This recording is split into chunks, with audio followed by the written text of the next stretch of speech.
우리 은혜 받을 하나님의 말씀은 데살로니가전서 5장 16절에서부터 22절까지 말씀입니다. 데살로니가전서 5장 16절에서부터 22절까지 말씀, 신약성경 333면에 있습니다. 우리 한 절씩 우리 교독하도록 하겠습니다. 항상 기뻐하라, 범사에 감사하라. 이것이 그리스도 예수 안에서 너희를 향하신 하나님의 뜻이니라. 예언을 멸시하지 말고 22절 다 같이 읽습니다. 악은 어떤 모양이라도 버리라. 아멘. 우리 이번 한 주간 새벽에 우리가 말씀을 보고 있는 게 데살로니가전서, 빌립보서를 지나서 데살로니가전서를 보고 있는데요. 오늘 데살로니가 마지막 부분의 말씀이 이 말씀이에요. 우리가 많이 들었고 또 우리가 잘 아는 말씀이에요. 그러나 하나님의 말씀은 자주 듣고 자주 알지만 그 말씀이 우리 가운데 와서 다시 주님께서 은혜를 주시면 또 그 말씀을 새롭게 우리가 깨닫고 새롭게 더 깊이 이해할 수 있는 오늘 그런 은혜가 저 여러분 위에 충만히 임하시기를 예수님의 이름으로 축복합니다. 오늘 데살로니가 교회는 여러분이 잘 아시는 것처럼 데살로니가 교회에 쓴 첫 번째 편지입니다. 바울 사도가 빌립보를 지나서 데살로니가를 갔어요. 복음을 전했는데 데살로니가 가고 난 다음에 3주간 정도밖에 이 교회에 복음을 전하지 못했어요. 왜 그러냐면 핍박이 있었기 때문에. 복음을 전하는 곳에는 어느 곳이나 핍박이 있어요. 그리고 우리가 예수 그리스도의 이름으로 예수님의 사람으로 살아가는 데 있어서 어려움이 있어요. 모든 사람이 다 어려움이 있죠. 인생을 살면서 나는 어려움이 하나도 없다라고 하는 사람은 없어요. 다 어려움이 있어요. 크고 작은 어려움. 그리고 그 내가 겪고 있는 어려움이 가장 큰 어려움이라고 사람들은 생각을 해요. 그런데 복음을 전할 때는 그 어려움뿐만 아니라 또 하나님의 말씀으로 살아갈 때에도 어려움이 있어요. 이 바울이 복음을 전하는 과정 속에 이 데살로니가 교회에 가서 복음을 전했는데 어려움이 있어서 3주 만에 그 자리를 떠날 수밖에 없었습니다. 그리고 베레아로 떠났습니다. 유럽에 지금도 마게도냐 지역, 그다음에 이제 그리스 지역에 가기 위해서 복음을 전하고 있는 바울 사도였어요. 그리고 난 다음에 고린도 지역에, 그리스 지역에 있는 고린도 지역에 가서 복음을 전했습니다. 그러면서 이 데살로니가 교회를 생각하면서 편지를 쓴 게 오늘 이 데살로니가 전서입니다. 오늘 이 말씀을 보시면 데살로니가 교회의 성도들에게 편지를 쭉 쓰면서 마지막 5장에 뭐라고 말씀하고 있냐면 하나님의 뜻에 대해서 말씀을 하고 있어요. 우리가 개인적으로 하나님의 뜻을 우리가 구할 때가 있죠. 내가 어느 직장을 택할 것인가, 또 내가 이 사업을 할 것인가, 내가 어떤 사람과 결혼할 것인가, 하나님의 뜻을 구하면서 개인적으로 구하면서 하나님 앞에 기도하는 거죠. 이것이 정말 하나님이 나를 향해서 인도하신 하나님의 뜻인가, 기도하면서 구하는 거죠. 직장을 구할 때도 우리가 죄를 짓지 아니하고 은혜를 끼치는 곳이면 어느 곳인지 다 구할 수 있어요. 그렇죠? 근데 특별히 생각을 할 때 술을 만드는 공장이나 뭐 이런데 그런 직장에 취직을 하면 은혜가 안 되잖아요. 다른 사람이 보기에 예수 믿는 분이 술 만드는 공장이나 아니면 담배를 만드는 공장에, 그런 사람들이 생각할 때도 그 돈을 많이 준다고 해도 그런 직장에 근무한다 그러면 사람들이 보기에 세상 사람들은 잘 모르지만 예수 믿는 사람들이 생각할 때는 그 좀 은혜가 안 되잖아요. 그거는 내가 거기 들어갈까요 말까요, 그거는 생각 안 해도 되는 거예요. 그냥 은혜가 되지 않으면 이게 하나님 뜻이지 아니구나라고 생각을 하면 되는 거예요. 장사를 해도 술 장사를 해도 돈을 많이 번다. 아니면 내가 담배를 팔아서 많이 번다. 그거는 그러니까 내가 이 하나님 할까요 말까요 이렇게 기도 안 해도 돼요. 그냥 이게 은혜가 안 되면 이거는 하나님이 원하시는 게 아니구나라고 생각을 하면 되는 거예요. 그리고는 그 나머지 이제 내가 구체적으로 개인적으로 어떻게 이 일을 해야 될까? 이거를 할까 말까? 하나님의 뜻인가? 하나님이 원하시는 것인가? 우리가 하나님 앞에 구할 때가 있죠. 그런데 그건 개인적으로 우리가 인생을 살면서 항상 하나님 앞에 구하면서 그리고 하나님이 더 기뻐하시는 뜻이 우리에게 있는지를 항상 기도하면서 물어보면서 우리가 살아가야 되는 거예요. 그런데 오늘 바울 사도가 빌립보를 지나서 이 데살로니가 교회의 성도들에게 편지하면서 일반적인 아주 기본적인 하나님의 뜻이 무엇인가에 대해서 말씀을 하고 있어요. 우리가 하나님의 뜻이다. 기본적으로 하나님 백성들을 향한 하나님의 뜻이 무엇인가를 기본적으로 알아야 될 거를 말씀하고 있는데 4장에 보면 우리가 5장을 살펴보는 4장에 보면 4장 3절에 이렇게 말씀하고 있어요. 우리 4장 3절 한번 읽어볼까요? 자, 시작. 하나님의 뜻은 이것이니 너희의 거룩함이라 곧 음란을 버리고 하나님의 뜻은 거룩하다라고 하는 거예요. 하나님이 거룩하니 너희도 거룩하라. 이스라엘 백성들에게 하나님께서 말씀하신 그 첫 번째 말씀이 그거죠. 내가 거룩하니 너희도 거룩하라라고 말씀하신 거죠. 그리고 고린도전서의 말씀에도 우리가 3장 16절의 말씀도 그거잖아요. 하나님 성령이 너희에게 계시니 너희가 하나님의 성전이다라고 말씀하고 있잖아요. 너희가 거룩하다. 우리가 거룩한 백성이에요. 거룩하다. 왜? 하나님의 성령이 우리 가운데 계시기 때문에.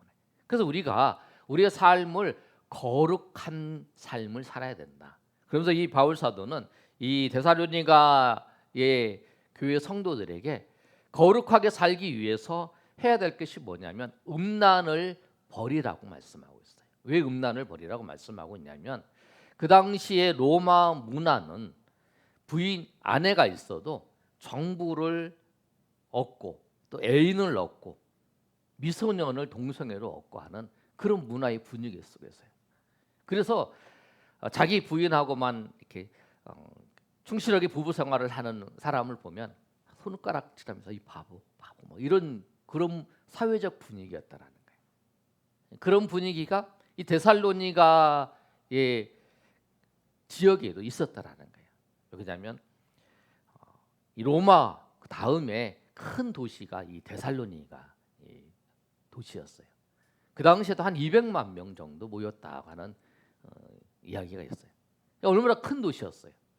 그 도시인데 그 문화가 아주 팽배한 문화여서 그 성도들에게 있어서 그런 음란의 문화가 그들에게 스며들지 않도록 하기 위해서 그 얘기를 하는 거예요.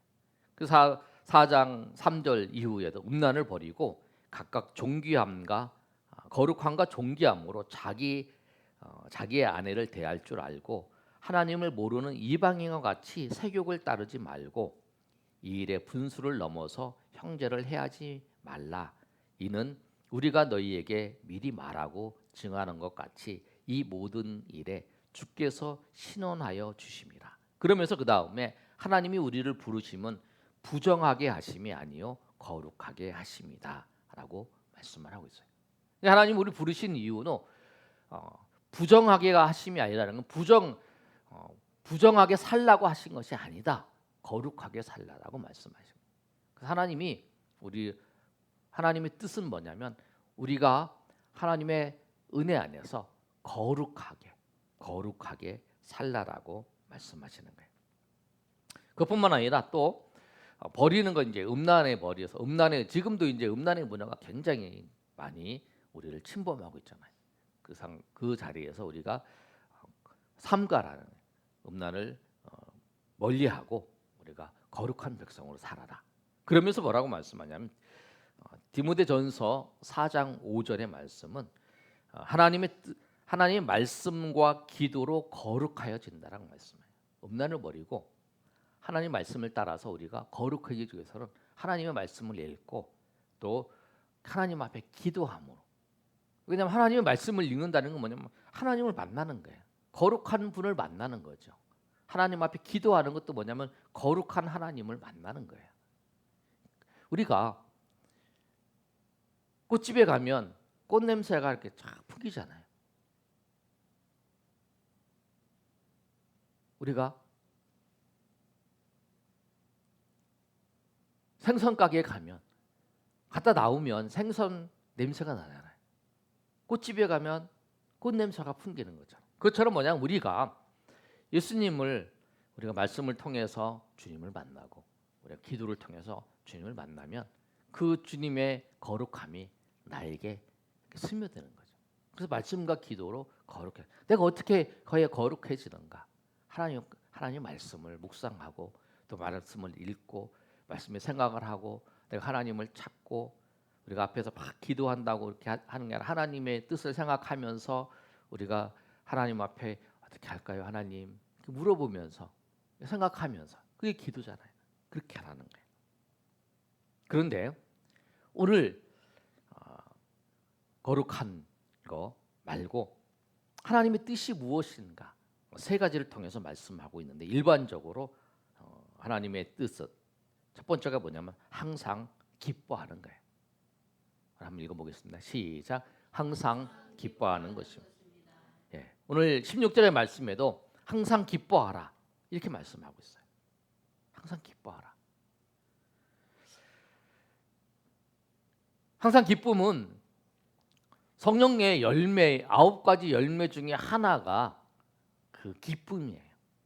갈라디아서 5장 22절의 말씀을 보시면 우리 한번 읽어볼까요? 자, 시작. 오직 성령의 열매는 사랑과 희락과 화평과 오래 참음과 자비와 양성과 충성과 그것까지만 보겠습니다. 희락이 뭐냐면 기쁨이에요. 기쁨. 성령의 열매. 성령이 우리 가운데 계셔서 우리로 하여금 기쁨의 열매를 맺게 하시는 거예요. 이 기쁨은 뭐냐면 어떤 상황과 환경에 지배되지 않고 절대적이고 초월적인 기쁨이라는 거예요. 그런데 이 기쁨은 하나님을 떠나서는 얻을 수 없는 거예요. 하나님과 관계 속에서 얻을 수 있는 기쁨이에요. 이 기쁨은 우리의 영혼 깊은 곳에서 흘러나오는 기쁨이에요. 이 기쁨은 예수님의 은혜로 예수님을 믿은 자, 예수님을 믿는 자에게 하나님의 은혜로 주시는 하나님의 위로예요. 그 이 위로와 더불어 우리는 주님께서 이루어 주실 그 소망을 얻게 되는 거죠. 우리가 항상 기뻐할 수 있는 그 방법은 뭐냐면 항상 예수님을 바라볼 때 가능합니다. 예수님을 바라볼 때 가능해요. 항상 기뻐하지 못하는 그 이유는 뭐냐면 상황과 환경에 빠져서 예수님을 바라보지 못했기 때문에 그런 거예요. 나는 왜 내 삶에서 항상 기뻐하지 못하고 살아가고 있는가? 그 이유는 내가 예수님을 바라보지 못해서 그런 거예요. 사도행전의 16장 23절에 25절에 보면 바울 사도가 데살로니가 교회 가기 전에 빌립보 교회에서 그 사역을 하다가 감옥에 갇혔어요. 감옥에 갇혔는데 그때 매를 심히 맞았어요. 23절에 이렇게잖아요. 많이 친 후에 그 관리들이 시켜서 그 간수들에게 많이 치라고 한 거죠. 많이 쳐서 그 감옥에 가둔 거예요. 그런데 가뒀을 때 얼마나 아팠겠어요. 그런데 그 감옥에 갇혔을 때에 가만히 우리가 참 생각해 보세요. 심히 한 40대의 감한매를 보통 맞잖아요. 근데 그 40대 이상을 때리면 죽을 수 있기 때문에 40대의 감한매를 맞아요. 근데 그 맞고 난 다음에 있으면 여기가 터졌네. 우리 막 여기가 터졌네. 막 그리고 하면서 우리는 그럴 거 아니야. 내가 그 사람한테, 그 아이한테 내가 귀신을 쫓아주고 내가 복음을 전하지 않았다면 내가 여기 안 왔을 건데, 뭐 이런 생각도 들 수 있잖아요. 스쳐 지나가는 생각들이 있잖아요. 여러 가지 우리가 어떤 어려움이 닥치면 여러 가지 생각들이 막 지나가잖아요. 그런데 바울은 그렇지 않았다. 우리가 그 생각을 꼭 잡고 내가 그러지 말아야 될 거, 우리는 그렇게 후회할 수 있는데 바울은 그렇게 안 했다라는 거예요. 그때 하나님을 바라봤다는 거예요. 하나님을 바라보면서 그가 기도했다라는 거예요. 25절에 이렇게 말씀하고 있잖아요. 한밤중에 바울과 실라가 기도하니까 또 하나님을 찬양하게 되잖아요. 그랬더니 갑자기 큰 지진이 나서 옥터가 움직이고 문이 열어지는 그런 일들이 나타났죠. 우리가 어떻게 하면 기뻐할 수 있을까? 우리가 어떻게 하면 항상 기뻐할 수 있을까? 우리가 어떤 환경과 상황 속에서 그 환경과 상황에 빠지지 말고 예수님을 바라보면 우리가 항상 기뻐할 수 있습니다. 왜? 예수님이 이 모든 것을, 이 일들을, 이 슬픔을 기쁨으로 바꾸어 주실 수 있는 분이시기 때문에, 그렇기 때문에 우리가 이 상황 속에서도 우리가 주님을 바라볼 때에 기뻐할 수 있는 거예요. 왜? 주님이 이루실 일을 기대할 수 있는 거죠. 그래서 바울 사도는 그랬다라는 거예요. 그러니까 우리가 항상 기뻐하는 그 이유가 주님을 바라볼 때. 그리고 우리가 주님을 바라보면서 기도하면 하나님께서 우리에게 주시는 그 구원의 기쁨과 감격과 은혜가 우리에게 넘쳐나는 거예요. 내가 우리 하나님께 우리에게 베풀어 주신 이 구원의 감격과 그 기쁨이 이 슬픔과 이 어려움을 다 넘어서는 거예요. 다. 그래서 이거 다 넘치게 하는 거예요. 제가 지난번에 말씀드렸잖아요. 어깨가 너무 아파가지고 팔도 못 올렸는데 그 주사를 쭉 놓으니까 그 다음부터는 이렇게 팔이 안 아프더라고. 근데 아픈 건 똑같잖아요.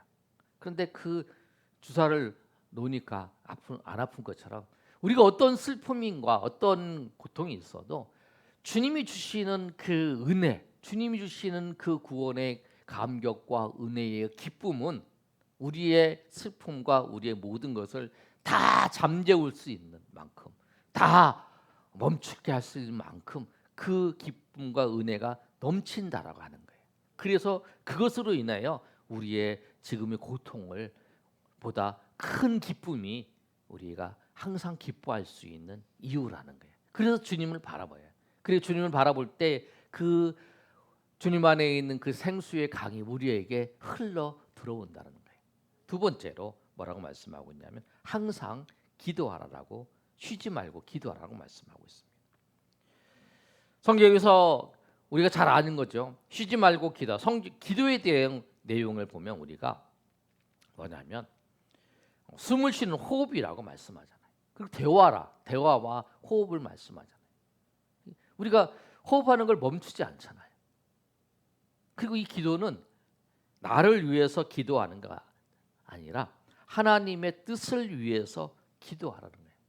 여기다는 헬라어가 프루시코마이라는 단어인데 나의 필요를 채우기 위해서 기도하는 게 아니라 하나님의 뜻을 맞추는 기도라고 하는 거예요. 그래서 우리가 쉬지 말고 기도하라는 거예요. 쉬지 말고. 특별히 낙심되는 상황이 밀려올 때가 있어요. 이때에 기도를 멈추지 말아야 돼요. 쉬지 말고 기도하라는 건 뭐냐면 당신이 낙심되는 상황이 우리에게 찾아왔다. 그래도 하나님 앞에 기도하라는 거예요. 그러면 우리가 기도한다라고 생각해서 여러분 교회 와서 우리가 하나님 무릎 꿇고 기도하는 이것도 기도예요. 그렇지만 여기서 기도하는 게 쉬지 말고 기도하는 건 뭐냐면 우리가 살아가면서 하나님 앞에 묻고 하나님 앞에 내가 어떻게 해야 될까요? 하나님 뜻이 무엇입니까? 그걸 구하는 거죠. 쉬지 말고 기도하라는 걸 좀 더 깊이 생각해 보면 우리가 운동을 하러 가잖아요. 우리 걷기 운동을 하든지 뭐 우리가 운동을 할 때에 가면서 내가 오늘 갈까요 말까요 이렇게 묻는 게 기도가 아니에요. 하나님의 뜻을 구하는 기도는 내가 교회를 오늘 갈까요 말까요 이거 묻는 게 이게 묻는 게 아니에요. 내가 운동을 할 때 만나는 사람에게 내가 어떻게 하나님 어떻게 하기를 원하십니까? 내가 오늘 주일날 교회 가는데 교회 가서 내가 어떻게 해서 하나님 오늘 어떤 마음으로 하나님 앞에 예배하며 어떤 마음으로 내가 하나님 앞에 나갈까요? 어떻게 섬길까요? 지금 내가 정말 내가 오늘도 주님의 마음으로 예수님의 마음으로 오늘 섬길 수 있게 해달라고. 정말 하나님을 간절히 가는 것, 예배를 드리지만 하나님 앞에 나와서 우리 간절히 하나님을 깊이 만나는 그리고 그 말씀을 통해서 또 찬양을 통해서 또 기도를 통해서 주님을 깊이 만날 수 있도록 하나님 나를 인도해 주시고 역사해 달라고. 또 오늘도 내가 가는 일하는 그곳에서 하나님의 일하심을 보게 하시고 하나님의 인도하심 가운데에서 내가 귀하게 또 하나님의 백성으로 내가 쓰임 받게 해달라고. 그리고 내가 어떤 일을 하나님 어떻게 하나님의 마음으로 섬길까요? 이렇게 물어보는 거예요. 갈까요 말까요? 이게 물어보는 게 아니에요. 그건 기도가 아니에요. 그런 마음으로 내가 오늘도 여기를 갑니다. 내가 오늘도 이걸 섬깁니다. 그래서 우리 삶의 자리에서 항상 기도가 필요하지 않은 거죠. 내가 직장에서 일을 할 때도, 내가 걸어갈 때도, 내가 무슨 일을 할 때도 항상 우리의 삶에 기도하는 정신으로 살아가는 거예요. 그리고 쉬지 말고 기도하는 거죠. 내가 차를 타러 갈 때도 하나님 우리 차 타고 가는 모든 사람들이 안전하게 다 도착하게 해달라고 기도도 하고 또 이들이 또 기회가 되면 나뿐만 아니라 다른 사람을 통해서도 주님을 만나게 해달라고. 그 영혼들을 위해서 기도하고 우리가 기도할 게 많잖아요. 쉬지 말고 기도할 수. 항상 삶의 자리에서 기도와 기도를 통해서 기도하면서 살아가는 그런 마음이 기도라는 거예요. 주님 앞에 말하고 주님 앞에 생각을 하고 생각을 이야기하는 거. 그 뜻을 구하는 거죠. 세 번째가 뭐냐면 범사에 감사라는 거예요. 한번 읽어볼까요? 자, 시작. 범사에 감사. 범사라고 하는 단어의 뜻은 무엇이냐면 모든 상황이고 언제든지. 이것은 믿음 있는 사람만이 범사에 감사할 수 있어요.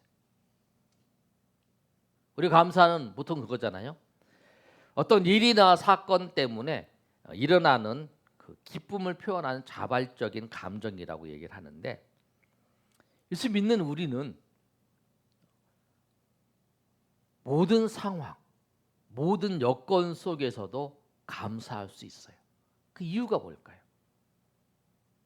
모든 상황과 모든 여건 속에서 감사할 수 있는 이유는 그 모든 상황을 선으로 바꾸어 주실 그 하나님을 믿기 때문이에요. 아멘. 그래서 감사할 수 있어요. 내가 힘든 일이 있어, 어려운 일이 있어.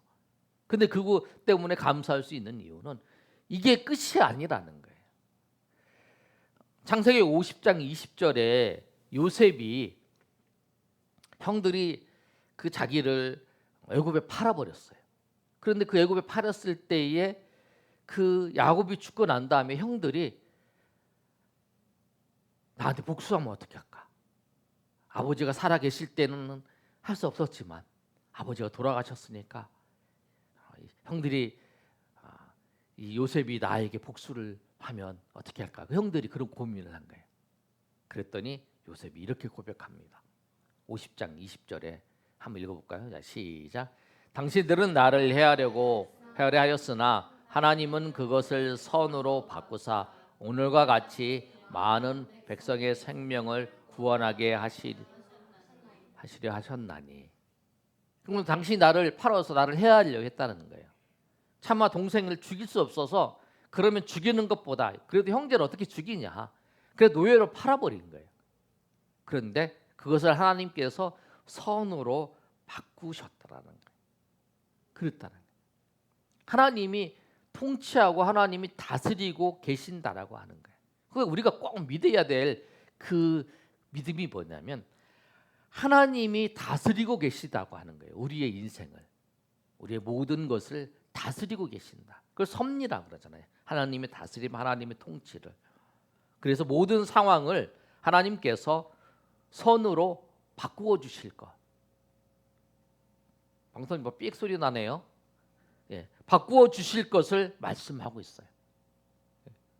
다른 거 한번 내려보세요. 이것만 켜놓고. 예. 우리가 꼭 기억해야 될 성경 말씀이 있어요. 그게 뭐냐면 로마서 8장 28절 말씀이에요. 우리가 이 말씀은 우리 모두가 꼭 기억하고 암송했으면 좋겠어요. 로마서 8장 28절 한번 읽어보겠습니다. 시작. 우리가 알거니와 하나님을 사랑하는 자 곧 그의 뜻대로 부르심을 입은 자들에게는 모든 것이 합력하여 선을 이루니라. 아멘. 하나님께서 합력해서 선을 이루신다는 거예요. 아까 요셉의 사건도 하나님께서 그 형들이 악으로 그 해하려고 팔았던 그 일을 하나님이 선으로 바꿔주신 것처럼 우리에게 나타난 이 사건들도 하나님께서 그것을 선으로 바꾸실 수 있는 분이기 때문에 그런 거예요. 그러니까 우리 인생에 어떠한 일이 있든지 어떠한 상황이 우리 가운데 놓여져 있어도 우리가 절망하지 아니하고 감사할 수 있는 이유는 뭐냐면 지금 현실 때문에 감사하는 게 아니라 그것을 선으로 바꾸어 줄 수 있는 그 하나님을 믿는 믿음 때문에 우리가 감사할 수 있는 거예요. 그 현실의 고통 가운데 있는 걸 감사할 수는 없잖아요. 그런데 그것을 선으로 바꿀 수 있는 하나님을 믿는 그 믿음이 우리가 감사할 수 있어요. 여러분이 어려운 일이 생겼어요. 힘든 일이 생겼어요. 그래도 감사할 수 있어요. 왜? 그래서 그 오늘 말씀처럼 범사에 감사하라는 거예요. 모든 일에, 모든 언제든지 모든 상황 속에서 감사하라라고 말씀합니다. 바울도 빌립보 감옥에서 기도하고 찬송할 수 있었던 그 이유는 뭐냐면 하나님께서 이 모든 것을 바꾸어 주실 것을 알기 때문이에요. 그런데 이 사건 때문에 옥문이 열렸잖아요. 근데 옥문이 열리고 바울이 도망가지 않았잖아요. 근데 그 간수들이 죽으려고 자살하려고 했잖아요. 왜 그러냐면 이 옥문이 열려서 이 죄수가 도망가면 간수가 책임을 져야 돼요. 그래서 간수가 죽어야 되는 거죠. 사형을 당해야 되는. 근데 만약에 간수가 자기가 자살을 하면 그 죄수들이 죽이고 간 건 줄 알고 국가에서 이제 유공자로 이렇게 혜택을 주는 거죠. 그러니까 자살을 하려고 그런 거예요. 그런데 이 바울이 도망가지 않고 나 우리 여기 있다 죽지 말라라고 얘기하잖아요. 그래서 그 사람들이 예수님을 믿게 되잖아요. 그래서 빌립보 교회가 루디아와 그 간수의 사람들이 세례를 받고 빌립보 교회가 세워진 거죠. 로마의 감옥처럼 그렇게 들어갔던 그 빌립보 감옥에 매를 맞고 들어간 그것을 하나님께서 그 일을 어떻게 사용하셨냐면 그 빌립보의 교회가 든든히 세워지는데 그 간수들을 예수님 믿게 하셔서 사용하셨다는 거예요. 그래서 그걸 아는 거죠. 여러분이 우리가 어떠한 환경과 어떠한 상황에 있더라도 그것을 선으로 바꿔주실 하나님을 믿는 믿음이 있다면 우리가 감사하면서 나갈 수 있어요. 그래서 범사에 감사라 말씀하고 있는 거예요. 우리가 잘 아는 탈무드에 보면 이렇게 적나라하게 표현되어 있어요. 혓바닥에게 감사라는 말을 버릇으로 들이기 전에는 아무 말도 가르치지 말라. 감사의 말을 언제든지 감사합니다. 감사합니다. 라고 하는 말을 할 수 있을 때에 그때 다른 말을 가르치라는 거예요. 감사의 말을 제일 먼저 가르치라는 거죠. 그러니까 우리가 제일 많이 하는 말도 감사의 표현을 하고 감사의 말을 하라는 거죠. 공자도 이런 얘기를 하는 게 내가 찾아서 써놨는데요. 공자가 싫어하는 인간의 부류 5부류가 있는데 첫 번째가 뭐냐면 타인의 실패를 기뻐하는 자. 두 번째가 윗사람을 헐뜯는 자. 앞에서는 맞장구를 치고 뒤에서는 욕하는 자. 세 번째는 용기는 있으나 예의가 없는 자. 네 번째는 은혜를 원수로 갚는 자. 다섯 번째가 뭐냐면 가장 싫어하는 자는 감사할 줄 모르는 자다라고 말씀해요. 우리가 범사에 감사하면서 주님께 영광 돌리길 바랍니다. 하나님의 뜻 세 가지 우리가 기억해야 할까? 항상 기뻐하라. 쉬지 말고 기도하라. 범사에 감사하라. 이것이 그리스도 예수 안에서 너희를 향한 하나님의 뜻이니라. 우리 개인적으로 우리가 하나님 앞에 신앙생활하면서 항상 주님 때문에, 상황과 환경 때문에, 주님 때문에 항상 기뻐하시고 주님 앞에 우리가 기도하면서, 우리 기도의 정신으로, 그렇죠? 그렇게 기도하면서, 쉬지 말고 기도하면서, 그리고 범사의 모든 일에 여러분 힘든 일이 있어도 하나님을 감사합니다. 이 일을 통해서 주님께서 새롭게 일들을 이루실 줄 믿습니다 하면서 여러분 감사하면서 주님 앞에 나아가시는 저 여러분이 되시기를 예수님의 이름으로 축원합니다.